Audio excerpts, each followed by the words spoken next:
I figured I would start tonight by talking about the wacky essay written by Ayaan Hirsi Ali.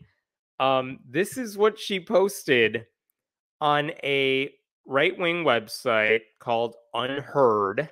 And if you're not familiar with it, it's all right. It's one of those websites where you see a lot of anti woke type of articles. But if you're not familiar, I was actually surprised to learn that there were a lot of people who aren't that familiar with Ayaan Hirsi Ali because, unlike me, you are young. But back in the day, like mid 2000s, when all those new atheism books were coming out, Sam Harris, Richard Dawkins, Christopher Hitchens, Dan Dennett, all those books were out. Ayaan Hirsi Ali was also kind of in that conversation a lot because she was a former Muslim who had written a lot about how she left her religion, why she left her religion, and she belonged to a very radical version of Islam. She was the victim of female genital mutilation. It's something she has been advocating against ever since. So, like, when you have a very cruel version of an extremist version of any religion, you have someone who's the victim of that religion. When you have someone who's speaking out so powerfully against it, and frankly, when you have someone who's not an older white dude talking about the things that atheists were talking about, she was in the mix. She was talked about. She was very popular for a lot of those reasons. I read books like Infidel and Nomad. I didn't read Heretic. I think that came out later. But her books were bestsellers. And so not only is she an ex-Muslim, she was very much someone who advocated for a world where you were free of religion. But I think a lot of people have not talked about her for a long time because she's been off the radar when it comes to atheism and anything related to church state separation for a while. So, I mean, I hadn't really given her much time or thought for several years. She kind of comes up here and there. She has a foundation that does stuff that, I don't know, some of it's fine, some of it seems weird. But anyway, then she puts out this essay, and the title of it is Why I Am Now a Christian. And I do want to go over a few parts of this because if you think about this for a second, if anyone, I don't care if it's her, but if anyone says, Why I Am Now a Christian, you are expecting to hear something about how this person found God, how this person now accepts the miracles of Jesus, how this person now believes in the resurrection. Because no matter how many different types of Christianity there are, they all have at least a couple of things in common, right? They believe in God. They believe in the specific version of the Jesus story that involves a resurrection, that this guy is coming back at some point. I don't know, some of those basic ideas. And I would love to know what she finds compelling about that myth. I want to know what it was about that compelled her to now, go from Islam to ex-Muslim to atheist to Christian. It's such a weird journey. But okay, I'm very curious. What is it that made her change her mind? And the thing is, and this is what pretty much everyone who read this essay has been commenting on, you won't find any of that in this essay. She doesn't talk about how she found God or had a late night epiphany. She was not like convinced she was wrong in the middle of a theological debate. There's just nothing in here telling you why you should become a Christian or how she became a Christian. If you handed this essay to a Christian apologist and said, all right, I got your next speech so you can convince people to believe in your God, they would be like, this doesn't help. And what you end up getting in this essay is just a lot of stuff about why Islam, all of it apparently, is evil and wokeness is bad, because that's how these people talk. So let me get to the heart of what she wrote in this essay. It is a long essay, but let me get to the part I found really interesting. I'm not sure why the screen is going dark, but here you go. Here's the interesting little bit right here. So what changed? Why do I call myself a Christian now? Part of the answer is global. Western civilization is under threat from 3 different but related forces. We could stop right there. So we have a big problem with Western civilization being under attack. She's going to tell us the 3 reasons they're under attack, which, by the way, yada, yada, yada, we need Jesus to solve or something. Okay. Why are we under attack? There is the resurgence of great power, authoritarianism, and expansionism in the form of the... I don't know why the screen's getting dark here. This is the website and not me. This is very weird. All right. Sorry for the darkness. I don't know what's happening there. But okay, we have the rise of authoritarianism and expansionism in the form of the Chinese Communist Party and Vladimir Putin's Russia.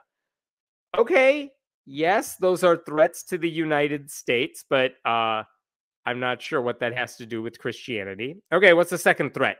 The rise of global Islamism, which threatens to mobilize a vast population against the West. Fine. I mean, I guess there are radical Muslims still out there. There are, terrorist groups, extremist groups out there. You know who speaks out against those groups? A hell of a lot of Muslims, that's for sure. So, okay, what's your third threat? The viral spread of woke ideology, which is eating into the moral fiber of the next generation. Like, right there, this is not a serious essay. If you're blaming the people who, fight for civil rights, fight for trans people, like, those are your problem, those are attacking the West, like, come on. And none of this has to do, like, she hasn't explained yet how Christianity is the solution to any of this. But later on, she does make an attempt, I guess. Here we go. The screen has lit up again. All right. We can't fight off these formidable forces unless we can answer the question, what is it that unites us? I guess all of us being Western civilization. What unites us to work against the woke? The response that God is dead seems insufficient, which is interesting because no one I know, and I know a hell of a lot of atheists, no one says God is dead. That's like what you write if you're writing a Time magazine cover from the 1960s.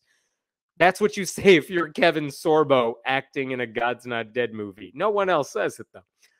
All right, so God's Not Dead doesn't cut it. So, too, does the attempt to find solace in the rules-based liberal international order. So I guess, like, the United Nations doesn't cut it? I don't know. What does that even mean? But anyway, the only credible answer, I believe, lies in our desire to uphold the legacy of the Judeo-Christian doctrine. Which, oh my God, of all the things that are supposed to unite us, when has Christianity or Judeo-Christian anything ever been a thing that unites all of us? It's never been a thing that unites us all. Who says that? What does that even mean?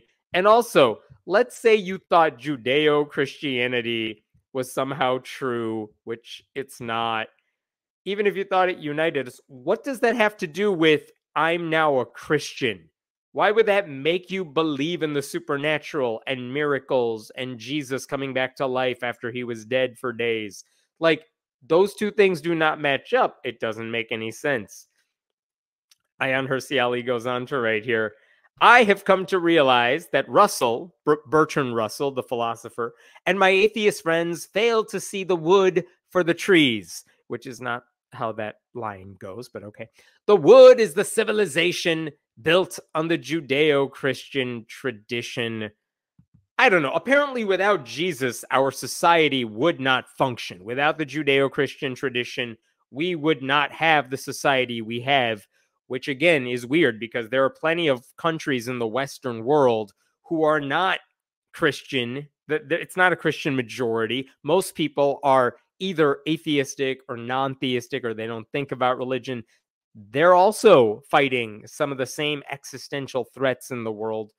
So what the hell is she talking about? None of this makes any sense. And the weird thing is, she's someone whose books, like, I don't know, back in the day, I did find them compelling. And this is just word salad. This doesn't make any sense whatsoever. By the way, in that entire essay, the word Jesus never comes up. She makes one mention of Christ where she says Christ's teaching implied not only a circumscribed role for religion as something separate from politics, it also implied compassion for the sinner and humility for the believer, which I guess is a way of saying Christianity has some good ideas, but guess what? They're not unique to Christianity. And the things she just mentioned have nothing to do with the supernatural stuff that most of us in the rational world reject. So again, that's fine. Plenty of humanists also believe in second chances and humility and forgiveness and separation of church and state. Like, what are you talking about there? One weird thing she also brings up is she says atheism failed to give her an answer to a simple question. What is the meaning and purpose of life? Like, she couldn't answer that question. Atheists could not answer that question. And I feel like anyone who spent any time thinking about atheism would say, well, there is no answer. There's no like one standard answer to that question. We all give ourselves meaning to life. We all give ourselves a purpose. There isn't one answer. The answer is certainly not what religious people think it is, whether it's to like glorify God or something else, but you can find your own meaning and purpose. Maybe it's your family, maybe it's your career or a hobby or something that gives you that you are passionate about. But there isn't a stock answer to that question. So if atheism failed to give it to her, what does she want? Does she want an answer just handed to her on a silver platter? And does it not matter if that answer is based in the facts? It's a weird thing.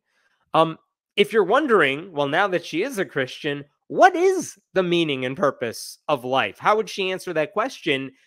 Too bad you won't get an answer from her because it's not in the essay.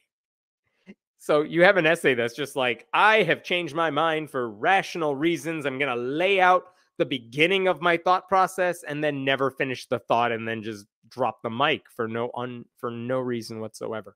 Maybe the funniest thing in this entire essay, she wrote, it's just a line that shows up at the very end of it. Here, let me show you this one.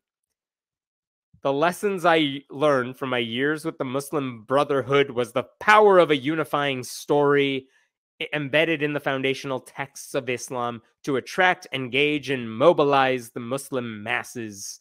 Unless we offer something as meaningful, which is a story, but it doesn't have to be it could be a work of fiction, apparently, I fear the erosion of our civilization will continue. Unfortunately, there is no need to look for some new age concoction of medication and mindfulness. Christianity has it all. All of it. Christianity has everything she's looking for. I don't know. Doesn't make any sense. I feel like she's like a lot of Christian apologists. She is using a lot of words to say very little, but then acting like she said everything. And there's nothing there. She also says that people who don't believe in God are, quote, capable of believing in anything.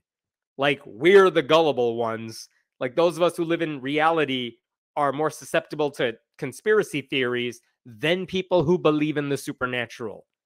That's not true. She also treats Christianity in this essay as if Christians are somehow enlightened. She actually writes in there, unlike Islam, Christianity outgrew here, let me show you this. Outgrew its dogmatic stage. I want to repeat that because it's insane. Unlike Islam, Christianity outgrew its dogmatic stage. She says it became increasingly clear, yada, yada, about Christ's teaching. I've already mentioned that. Imagine living in the United States right now and thinking Christianity has outgrown its dogmatic stage. We are right now under the threat of Christian nationalism. The Speaker of the House is an avowed Christian nationalist. There are a lot of people in power who are Christian nationalists. If Donald Trump wins re-election, he's going to staff his entire administration and the judiciary with Christian nationalists. And we know what that looks like. Abortion rights, those are gone. You can bet LGBTQ rights, same-sex marriage will be on the chopping block. In theory, interracial marriage is on the chopping block under the same legal reasoning. So to the idea that she's no longer a Muslim, but she is a Christian because Christianity is not dogmatic. Like, where have you been? This is what happens when your brain is broken because you work for right-wing think tanks like she has for several years. Like, it's amazing that she just totally overlooks how conservative Christians in the US have hijacked the faith. Maybe they're not martyrs, maybe they're not like suicide bombers, but they are harmful. They do cause harm to other people because they want their batshit crazy views enshrined in the law, and that does hurt women, that does hurt people of color, that does hurt LGBTQ people. Like, it's just so messed up. We are not better off because the kind of Christianity practiced by zealots is now embraced by her. And here's the thing, like, it would be unfair for anybody to say that all Christianity is one thing. There are plenty of progressive Christians who are fantastic. I would vote for them. They support church-state separation. They rail against Christian nationalism. They're great. They're wrong on the religion thing, but they're great. But also, she's making the same mistake. You know, one of the criticisms against Ayaan Hirsi Ali in her earlier books is that she seems to ascribe the beliefs of Islamic extremists to the world's like 1.9 billion Muslims.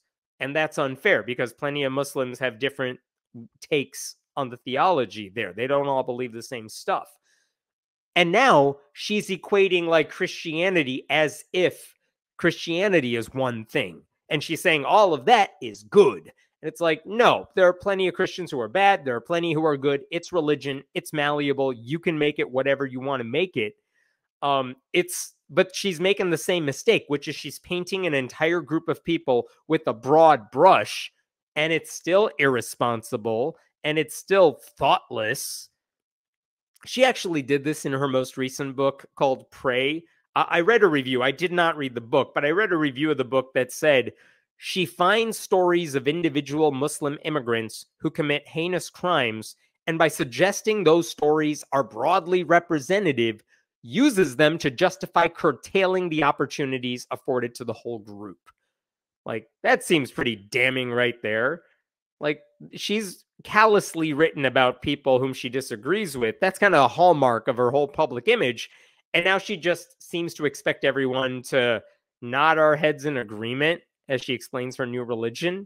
Why? Why should we? When has she ever earned the benefit of the doubt here? I know there was a time when a lot of atheists, new atheists, whatever, were all gung-ho against Islam, especially after 9/11. Sam Harris kind of leading the charge there. But if there's one thing we've learned from the way they talked about it, it's that there isn't one Islam. And you have to be careful with how you say true Islam is this, because there is no one version of any religion. It's unfair to say, well, if you were a real Muslim or Christian, you would believe X, Y, or Z, because if they're the ones saying that's not true, then nothing you say has any validity to them. Ayaan Hirsi Ali, though, again, I had not paid too much attention to her over the past several years, but it is worth pointing out that she has spent years now kind of going down that red-pilled, right-wing rabbit hole. She's written other essays for that same website. Here's another essay. Whoops, let me bring this up again here. She's written another essay for the same Unheard website. This is what she wrote. Do we need a trans Olympics? Because she can't stand that a trans swimmer might compete in a professional competition. So, like, basically, she's using her profile, her platform, to just spout these anti-trans things. And by the way, I should point out, I think there are legitimate discussions to be had about, you know, what should be allowed in professional athletics when it comes to transgender people competing in them. You know who should make those decisions? The experts in that field. I'm sure the people running the competitions have a vested interest in maintaining athletic parity. Don't ask me about it. Ask the people they bring on. Ask the experts in gender, sexuality, hormones, whatever. Ask those people. I don't know. I bet you Ayaan Hirsi Ali is not an expert at it. She's also written another essay for the exact same website. This is another one she wrote. The Year the West Erased Women. They're all gone now. I don't know if you all knew that, but there are no women anywhere in the West. You know why? Because trans people exist, apparently. She's also, by the way, she's done video essays for PragerU, the right-wing crazy conspiracy YouTube channel that is now part of the education curriculum in Oklahoma and Florida, I believe. She has made videos for them. One of them in particular, I want to quote you from. I'm going to share this right here. This is one she made, and it is called What Radical Islam and the Woke Have in Common. And this is an excerpt from this video. Read through this. It's appalling. The two ideologies have distinctive rituals. Islamists shout Allah Akbar and death to America. The woke shout Black Lives Matter and I can't breathe. And those are apparently the same thing. If you say black people shouldn't be harassed and killed by the police, that's apparently to her the same thing as shouting death to America. Who knew? I don't know. She also says Islamists pray to Mecca. The woke take the knee. Again, just because you can rhetorically frame it like that does not make them equivalent. Ayaan Hirsi Ali needs an editor. Both like burning the American flag. What? Both take offense at every opportunity and demand not just apologies, but concessions. Yeah, what type of concessions? One wants to murder your family just for the hell of it to advance their religious agenda. The other thinks people deserve civil rights and justice and basic human decency. Islamism inveighs against blasphemy. Wokeism wants to outlaw hate speech, in quotation marks, which give us some examples. I'm sure that would help out. Islamists use the word Islamophobia to silence critics. The woke do the same with racism. Like, calling out racism is not a problem, because here's the difference. We can talk about certain people. Like, I am all for the idea that criticism of Islam is not the same as being against Muslims. I think there is a place to criticize religion, criticize Islam. It's fine. Not all criticism of Islam is Islamophobia. So we should call that out when people misuse that word. But my God, if you think like woke people using the word racism is unfair, because guess what? There is a lot of racism out there. You're insane. So that's a real video she actually made. That's what Ayaan Hirsi Ali has been up to for the past several years. And it's so disappointing for me personally, because I thought she was someone who has and does. She valiantly fights against female genital mutilation. She advocates for women trying to leave extremist Islam. That's fine. That's good. I hope she keeps doing that. But, and by the way, she's done all this with numerous threats to her own life, which is extremely courageous. But if you think she is now a voice of courage, you are wrong.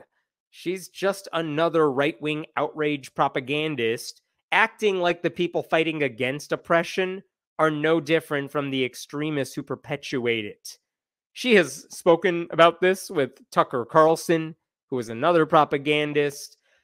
She also pointed out to Tucker Carlson that because there are actual women in parts of the world who are truly oppressed, and she's right about that, she said because of that, black people, gay people, trans people in the US should shut the hell up and celebrate how good they have it.